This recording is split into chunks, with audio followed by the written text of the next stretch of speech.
Knicks-Pistons, Logan.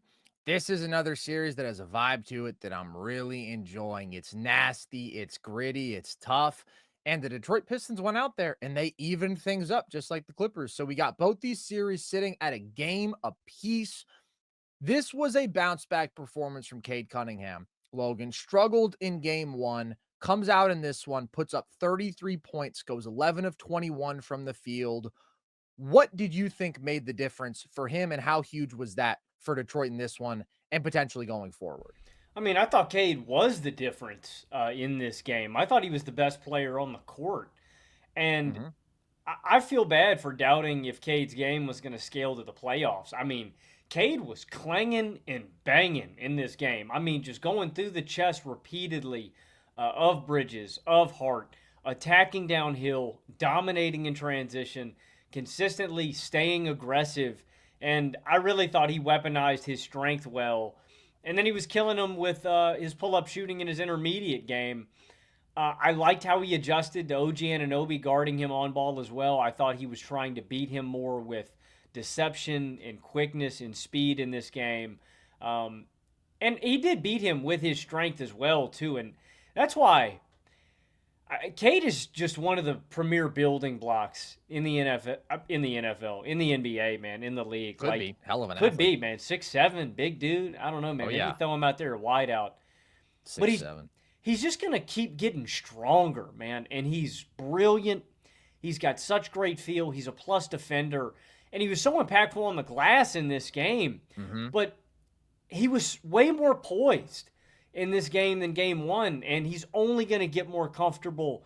He's got such a promising future. I'm so excited for Detroit that they got their guy, but I've got more points to talk about. But Cade was the best player on the court in this game, man, and I'm just so impressed, dude. I couldn't be happier with the level that we've gotten out of Cade and the level that we've gotten out of Paolo early in these playoffs, man. I'm so impressed with these young guys. It was a much improved performance from Cade, and that wasn't a coincidence. I thought that he and the Pistons made a number of adjustments that made life easier on him offensively because in game one, where did he really struggle?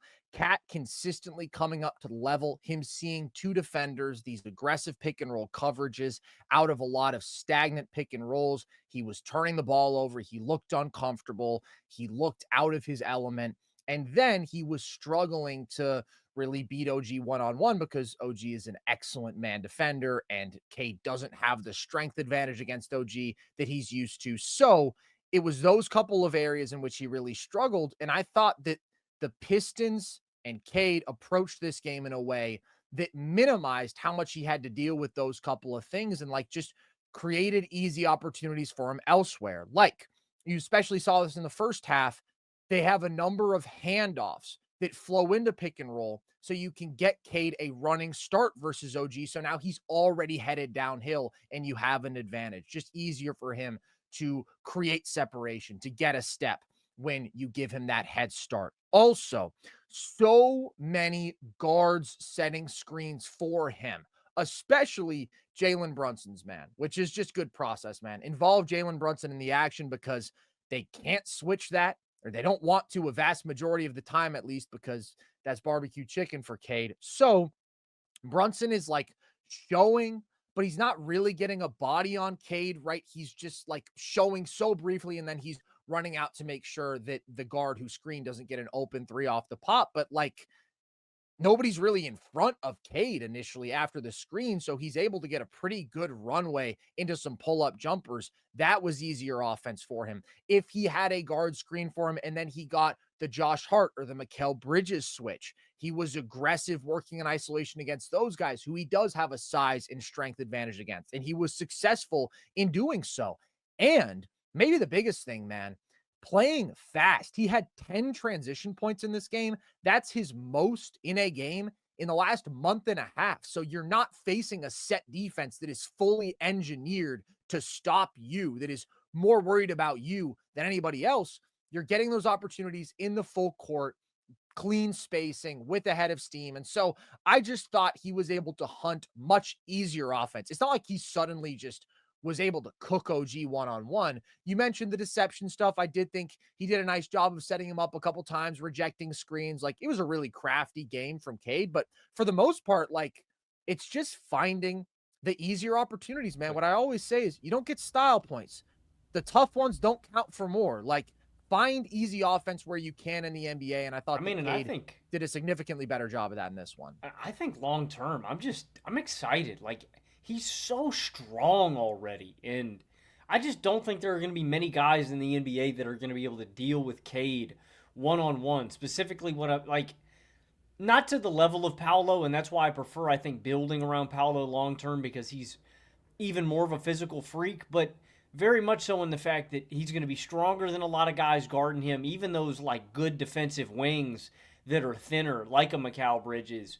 But he's going to be faster than a lot of guys on ball too. And a lot of these lineups, though, like you're talking about with Jalen Brunson, if you've got a small guard and that's the matchup that Cade's drawing, or if you can get that switch, like it's just something he can attack every time. And he's not a weak point on defense. Like I'm so excited about Cade long term, man. I'm so excited the trajectory that he's on and how far along he already is and how impactful he is in winning basketball games at such a young age, man. And the fact that Detroit has just put good basketball players around him and the difference that it really has made. I also do want to give credit to Detroit's defense in this game, though. I think that Cade played a really great game. I think that he was the best player on the floor, but I thought the Pistons really made life difficult on New York in this game and specifically Absolutely. dominated the glass. They win the rebounding battle 48 to 34 total. But Duran, Cade, Tobias Harris, all of them, I thought put in work. They were winning the hustle and energy plays. And I was a little bit confused, Carson. I thought the Knicks should have played more Mitchell Robinson, man. I didn't really get that. You only get 20 minutes. I don't know when they're beating you so physically. And this is a game where Detroit doesn't even have Isaiah Stewart out there. So I just Right. thought that, I don't know, man. Play more Mitchell Robinson, move Cat to the four. Like, I just thought they could have used a more physical presence, a guy that can set the tone and be a little bit more physical down there. And I was disappointed with the Knicks offensively too, but I think you got to give credit to Detroit and how hard they played on that end. Yeah. Also, the one complaint I have for Detroit and the one maybe it's an X factor for Detroit, and I think it is. It's probably the biggest difference maker. Is just going to be their ability to close out these games. New Mhm. York goes on a 12-2 run in the fourth quarter for 4 minutes, and the Pistons offense just outlasts New York. We touched on this briefly last episode about this game, but I think the guy that's going to make this difference is Dennis Schroeder. I think he is probably going to be the difference maker. He has 9 fourth quarter points, he has 2 fourth quarter threes, and he's got a super clutch 3 in this one. And the Yeah. Knicks could have very easily won this game as well. Bridges and Brunson missed some open clutch threes. But while I mention that too, Malik Beasley also misses an open corner 3, but Mhm. the Pistons played better ball, through 3 quarters. And I thought they did last game too. I mean, the scoreboard said so as well. It's just going to be who can execute more in these higher leverage moments. I thought the Knicks let them off the hook in this one. I thought Brunson could have been a little bit better. I was disappointed with Cat. Cat does Yeah. not attempt a field goal in the fourth quarter. He gives you 10 points. Bridges goes 0 of 4 in the fourth quarter. So I thought the Knicks could have executed better. Brunson has 6 turnovers on the game. I thought he could have protected the ball a little bit better. But who's going to be able to execute better offensively in these clutch moments? I'm looking to Dennis Schroeder if I'm Detroit, and I think there's a lot to look better in the rest of the series for the Knicks offense. I'm kind of just like, why am I not looking to Cade Cunningham? I thought Detroit's clutch offensive process was super weird, man. Like, especially once it gets back to being a really close game in the last couple minutes, the 2 possessions before Schroeder hits that big 3, why is the ball not in Cade's hands? Like, OG is denying him off ball, but if Cade really wants to, he can go get that ball. Like, I just think those are his plays, man. That's where you need your best player to go out there and be dictating. And he didn't really seem to want to. And then on the possession that led to there's the Schroeder possession, and then you have the possession where Cade draws to, makes the right play, finds Schroeder, and Kicks. then he finds Mm. Beasley for a wide open three, which Beasley missed. But like that was a good Cade possession. He made the right decision. He had the ball in his hands. But I just want him to be aggressive in those spots. And like I'm a little bit nervous when the ball is out of his hands, and Schroeder is definitely the most capable guy to step up, but I still would just rather that be Cade Cunningham. So that was kind of my nitpick of this Cade performance. Also, Mm. still 5 turnovers, didn't take great care of the basketball in the first half, but like just step up, man. This is your moment.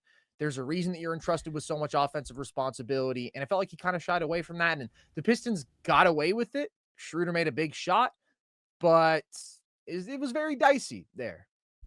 Well, I mean, and Cade is the reason that they were in the spot that they were in. But I agree with you. He's got to step up and take them across the finish line and not be afraid. Also, the Pistons have got to shoot better, and they've got to help Cade out and relieve some of this pressure on him by shooting better. I thought the Knicks did a good job of trying to take away some of those shots, but Beasley going 1 of 8.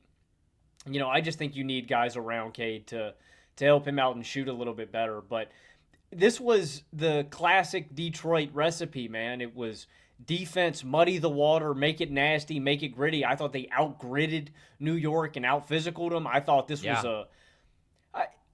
Detroit's identity. I thought was on full display in this one, man. And they imposed their will on New York in this game. Like they're playing some East Coast basketball in this one, man. Really physical, really nasty, and Playing some Detroit Pistons basketball, man. for real. Like And all the great Pistons teams we've ever seen. I'm happy for the Pistons as well, man. This snaps a 15 game drought, the longest I think in the NBA, but a 17-year playoff drought, man. They hadn't won a playoff game since '08. Believe it or not, Andre Drummond is not getting you there. Bro, you're talking Mark Sanchez like Yeah. Seattle Mariners territory, man. You don't want to be there. No, you do not want to be there. I did think the shooting was bad for sure. THJ and Malik Beasley going 1 of 14 combined is brutal. But like Schroeder did step up. He made some perimeter shots. He was able to consistently get penetration. And like they needed his 20 points in this game. Tobias Harris, another productive day as a scorer and on the glass. And I thought Jalen Duren was really good. I mean, phenomenal on the glass. And I thought that offensive rebounding advantage was huge for Detroit in this one. He had And then that Duren clutch. also He had that protected the clutch. rim really well. He had that clutch roll to the hoop where, like, if they don't play I thought OG didn't play that coverage right. I thought he should have tagged the roll man instead of going with the ball handler because Mhm. they were switching well, and I'm like, there's nobody on the backside who can blow that up except for you. So I thought that was a mistake on his part in the clutch. But Duran's, he's solid, and when he can be impactful as a rim protector and as a Yeah. rebounder at such a high level, even though he's just a simple play finisher, you gotta be there because if you just leave him open, he's gonna make you pay, man. He's impressive too for being as young as he is.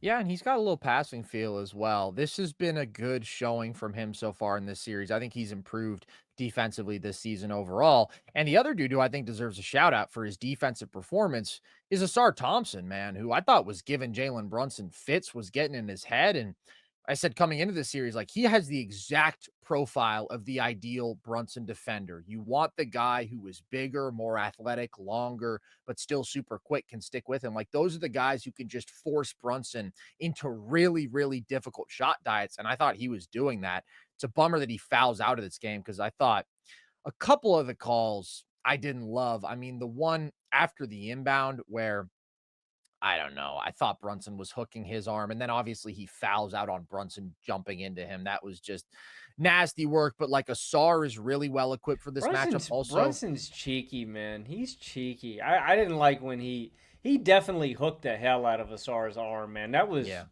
I'd be a little hot if I was Asar. And then he threw up the 6 when he fouled him out. I was like, all right, bro, is this really a flex? Like, you're doing whatever it takes to get this dude out of the game because he's giving you fits. I mean, and they lost, so And they did end up losing. I did not think this was a very good Jalen Brunson game. Even though he got his numbers, like, it's not that it was unethical because, like, That's I annoying for mean, the I feel viewer. like That doesn't affect the performance. I'm more disappointed in Cat and Bridges in this game though. Here's the thing, man. Brunson iced everyone out of this game. Like, I don't know how much blame to put on Cat for not being more aggressive, which I thought he absolutely should have been. At the same time, Brunson is playing extremely selfish basketball. There's a couple times where he just missed Cat wide open off the pop, and the 6 turnovers were ugly, man. And Jalen Brunson is normally a very low turnover player, but he's trying to at times force the handle when he's got two on him, or he's driving into traffic with his head down and he's getting tied up, or he's losing the ball in those spots. So he had his great stretch in the fourth quarter where like he got them back into the game because he makes 4 straight shots, he draws 2 fouls, and then he finds Josh Hart off the double team. That was a really, really great Brunson stretch. But overall, he wasn't efficient individually. The team offense wasn't efficient. And like nobody else got involved in the half court because Brunson really wouldn't let them. And the Pistons did a good job on him. Like Asar was doing a really good job before he fouled out, but just overall, like they have the sort of length and they have the athletes that give Brunson trouble. Schroeder is a really good Brunson defender. It was just a weird game from him. It felt like an I don't trust my teammates kind of game. And it felt like he was trying to prove something at times and just like force his way through. I just thought it wasn't a good offensive approach for the Knicks in this game. And I do put some of that on Brunson, even though he was the guy who was productive as a scorer. Cat, it's just frustrating that he wasn't more involved, and again, like, I don't know exactly how much blame to put on who for that, but he's got 0 points on 0 for 3 shooting in the second half, and it's just so peculiar because I thought he was phenomenal offensively for the first game and a half of this series because they're guarding him with Tobias Harris, man. I mean, they want Duran on Hart so he can roam off and he can be consistently a presence in the paint, and Cat has obviously big physical advantages over Tobias Harris, and he was getting buckets. Now, some of them are like tough runners and whatnot, but Cat's pretty damn good at those shots. I felt like he was under control. I thought that he was doing a nice Exactly job though. of catching the ball pretty deep, right? It's not those Cat ISOs where it's, oh, let me catch the ball at the 3 point line and I'm going to dribble 8, 10 times and then things can start to get out of control. It's like, no, I'm going to catch the ball within 12, 15 feet. I'm going to get to one of my bread and butter moves. If it's the runner, he had a possession in this game where he literally just walked Harris down 4 dribbles into an easy little post hook. Like, I love those shots for Cat. And you have to punish them for putting Tobias Harris on you. And he just totally stopped. So I was disappointed. I was absolutely disappointed in Cat. They need more out of him, and they have to figure that out collectively going forward. Well, that's the point to me. Don't get me wrong. I think Brunson's a better player than Karl Anthony Towns, but Towns is the guy that can exert his physical advantages over other players on Detroit more easily, right? Yeah, That you he's would got the better understand matchup. exactly. You would understand why Brunson would struggle in a matchup like this where he's going up against the Nassar Thompson, where he's going up against the Cade Cunningham. This is going to be a hard series for him. So that's why I am more disappointed in Cat. It's like Cat is the guy that has not the easier job, but the chance to abuse his mismatch more easily. I don't think Tobias Harris can hold him. I think that if they keep putting him on there, I'm feeding him the rock and I'm playing off of that. And I'm, gonna. And again, I think the Detroit defense did a good job overall. Than like in general, they played a really good game and they dominated the glass. And I think that was a massive difference in this game too. Where I don't know if that's Mitchell Robinson. I don't know if that's Anunoby and Bridges just need to be better there. I'm probably going more Mitchell Robinson for sure. They have to be better on the glass, but Cat's got to be better, man. He's the X factor to me. He's the guy that can make the difference for the Knicks in this series. I know what I'm going to get out of Brunson, and he might be a little bit inefficient. He might turn the ball over. He's going to give me the volume scoring. I need Cat to pull his weight, man. And I've turned a corner on Cat, man. I'm rooting for Cat, and so I'm just a little bit Thank disappointed God. after this game.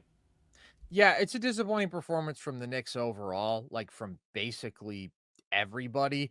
I think the positive takeaway is you have these weird games from both of your stars. You shoot 28% from three, and still at the end of this, like you had the shots to steal this game. Mikel gets a great look from three to tie it, and he had another great look in transition a minute or two before that. And then, like, even when they're down 4 and they're not in a great position to win the game, but Brunson gets a wide open 3 off the ATO and just misses. Yeah. So Hmm. I do think they have more margin. I do think they have more offensive talent. I do think that they're the better team, and I do think that their stars can play better going forward. So, like, I wouldn't be ringing the panic alarm here if I'm the Knicks, but it's definitely big for Detroit to steal a game. It's definitely big for Hmm. Cade to look more comfortable.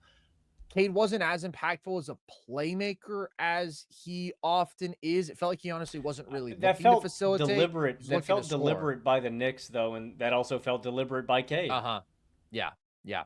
So we'll see. I do still trust Brunson to produce more in this matchup than Cade, and I do think that Cat has a favorable matchup. He just has to maximize it, and like they have to be comfortable giving him more than a handful of post ups a game because that's where he's gonna really have his biggest impact in this series offensively. Yeah, but I mean, when we were previewing this series, I was closer to Knicks in 7 than I was Knicks in 5, man. I think the Pistons are here. I think they're here to Hmm. battle, man. Like the Pistons are out to make a statement, and this is a They're team that tough as hell. tough as nails, man. They've got an identity, they've got their leader, they've got their rock. Like I like what the Pistons have going for them right now, man. They're on the rise, and they're again. They're not going to make this easy for New York, man. They're not just going to cave. I Mm-mm. do think that late game execution is what's going to make the difference in this series. It's going to be a test for Cade, and maybe Cade passed the test and knocks the Knicks off, and maybe Schroeder can give them enough in these big moments that'll put the Pistons over the top, and their defense and Cade will carry them through. But I'm betting on Brunson to out execute them in the big moments. I'm betting on Cat to play better. I'm betting on the Knicks to shoot better too. I think the Pistons will shoot better than they did in this game as well. I thought this Yeah. was a bad shooting night for both teams, but I'm going to bet on the Knicks to execute a little bit better than Detroit. And they need to play Mitchell Robinson, man. I'm telling you, 20 minutes to me is not enough in a series like this. Well, it's just tough when you have a center who you want to play 35 plus minutes. I think the double I big think you looks just move Towns work to. in I this think matchup. that's why I think you look at him. I think Towns works at the 4. Yeah, I think that Mitch has been impressive. I think he's such a good defensive player. I think he's really good on the glass. There was one possession where you see like Tobias Harris is able to use his quickness advantage when the Knicks are in the double big look, just because like, if you have that sort of speed on the perimeter, you can take advantage of two slower footed guys on the floor. But I don't really think the Pistons are the team to do that overall. So I like the double big looks. I would agree. I don't think 20 minutes for Mitch is egregious though. I mean, he got out there good amount. And he made his impact on this game. One thing for the Pistons, just broadly, got to take better care of the basketball. It's mostly Cade, honestly, but it's everybody. Like the first game, that was a huge problem. This game, they have 15 turnovers, some of them in transition, just like sloppy with the basketball, just mistakes that you can't really be making. Like, I do think that for a majority of both of these games, they've been the better team, and yet they lost game one and they were dangerously close to losing this one just because of some of those execution things and some of their offensive issues and just not being as reliable on that side of the ball. Those are advantages for the Knicks.